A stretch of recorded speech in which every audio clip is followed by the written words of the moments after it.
하나님을 경외하는 입술. 므알라기 2장 5절로 9절. 하나님께서는 당신을 경외하는 입술을 가진 자를 대행자로 쓰고자 하시는 것이다. 모든 동물에게는 말을 주지 않았지만 사람의 입술에 말씀을 준 것은 그 말대로 갚아주시기 위한 목적이다. 그러므로 하나님을 경외하는 사람은 어떠한 입술이 되어야 한다는 것을 본문으로 증거한다. 1. 진리의 법이 있어야 됨. 5절로 6절 상반절. 레위와 세운 나의 언약은 생명과 평강의 언약이라. 내가 이것으로 그에게 준 것은 그로 경외하게 하려 함이라.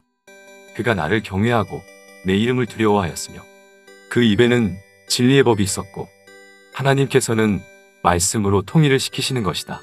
그러므로 누구든지 성경을 기록하게 하시는 것이 아니고 대표적인 사람에게 말씀을 책에 기록하도록 하시고 그 밖의 사람은 입술에 그 법을 따라서 증거할 때 하나님께서 역사하신다. 오늘날 많은 사람이 설교를 하고 있지만 그 입술에 진리의 법을 떠나서 말하게 될 때에는 하나님께서는 그 강단의 응답의 역사를 알리시지 않는 것이다. 강단의 보좌 위에 계신 하나님의 말씀이 나이는 것이 없다면 이것은 거룩한 교회가 될 수 없다. 교회라는 것은 강단을 통하여 하나님의 진리의 법을 바로 가르쳐서 모든 사람이 그 법대로 믿고 순종하며 그 법대로 행하시는 하나님께서 복을 받게 하는 곳이니 언제나 강단의 선종은 그 입에 진리의 법이 있어야 한다. 진리라는 것은 하나님께서 미리 말씀을 책에 기록하게 하시고 그 법을 따라서 인생에게 행하는 것을 말한다. 그러므로 가장 복 있는 자는 입술에 진리의 법이 있는 자라고 본다. 왜냐하면 많은 사람이 사는 것도 여기에 있고 많은 사람이 복을 받게 되는 것도 여기에 있기 때문이다.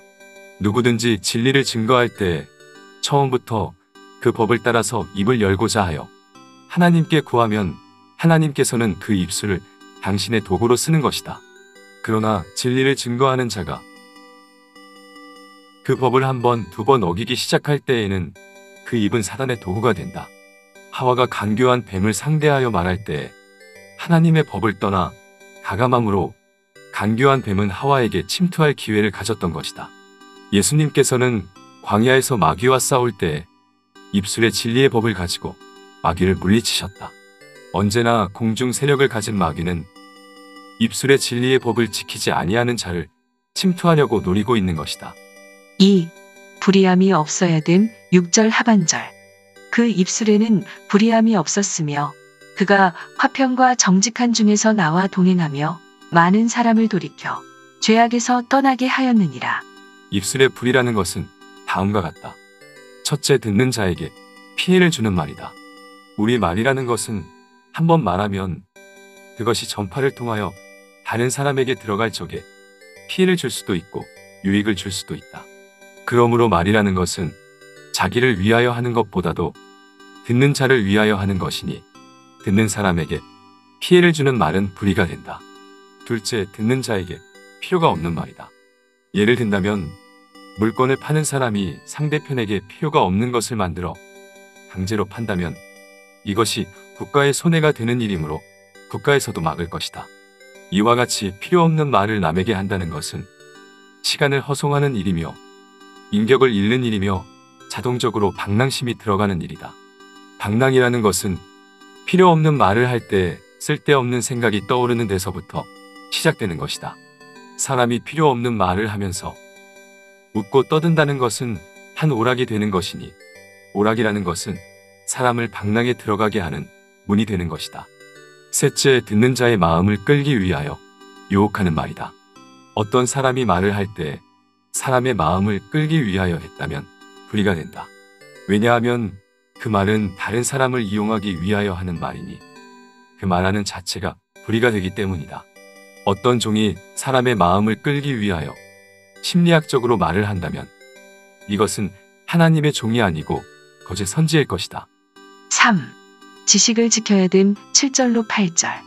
대저 제사장의 입술은 지식을 지켜야 하겠고 사람들이 그 입에서 율법을 구하게 되어야 할 것이니 제사장은 만군의 여호와의 사자가 되미언을 너희는 정도에서 떠나 많은 사람으로 율법에 거치게 하도다. 나 만군의 여호와가 이르노니 너희가 레위의 언약을 파하였느니라. 사람이 똑똑히 알지도 못하고 말한다는 것은 그 자체가 인격 부족이라고 본다. 그러므로 하나님의 사람이 되려면 입술에 지식의 말이 있어야 한다. 지식의 말이라는 것은 간단히 말해도 듣는 사람에게 깨달아지도록 말하는 것이다. 아무리 어리석은 자라도 깨닫도록 말을 하고, 아무리 오해를 가진 자라도 오해가 풀어지도록 말을 하고, 아무리 괴로워하던 마음이라도 만족해지도록 말을 하는 것이 입술의 지식이라는 것이다. 지식이라는 것은 인간의 지식도 있고 하나님의 지식도 있는 것이니, 하나님을 경외하는 자는 인간의 지식에 국한된 범위에서 말하는 것이 아니고 하나님의 지식을 말하는 것이다. 만일 어떠한 종이 진리를 말할 적에 완전한 지식을 말하지 못하고 혼선이 있게 말을 한다면 그 사람은 완전한 하나님의 종이라고 말할 수 없다. 하나님의 종이라는 것은 하나님의 사자이니 모든 사람이 그 입에서 나오는 말을 듣고 따라가게 되는데, 분명히 지식을 지켜 말하지 못한다면 모든 사람을 혼란에 빠지게 하는 것이다. 그러므로 하나님을 경외하는 종은 입술의 지식을 지켜야만 된다. 입술의 지식을 지키는 일에 있어서 두 가지의 구분을 지켜야 한다. 첫째, 그 사람의 수준을 따라서 말해야 되며, 둘째, 그 사람의 앞길을 열어주기 위하여 분명히 말하는 것이 있어야 된다. 결론. 입술이라는 것은 인생에게 준 사명이니 그 입술 하나를 바로 움직임으로 향상될 수 있고, 입술을 바로 사용하지 못함으로 타락하게 되는 것이다. 그러므로 하나님을 경외하는 자는 그 입술에 진리의 법이 있어야 하는 데 있어서는 불의가 없고 지식을 지켜야 되는 것이다. 아멘.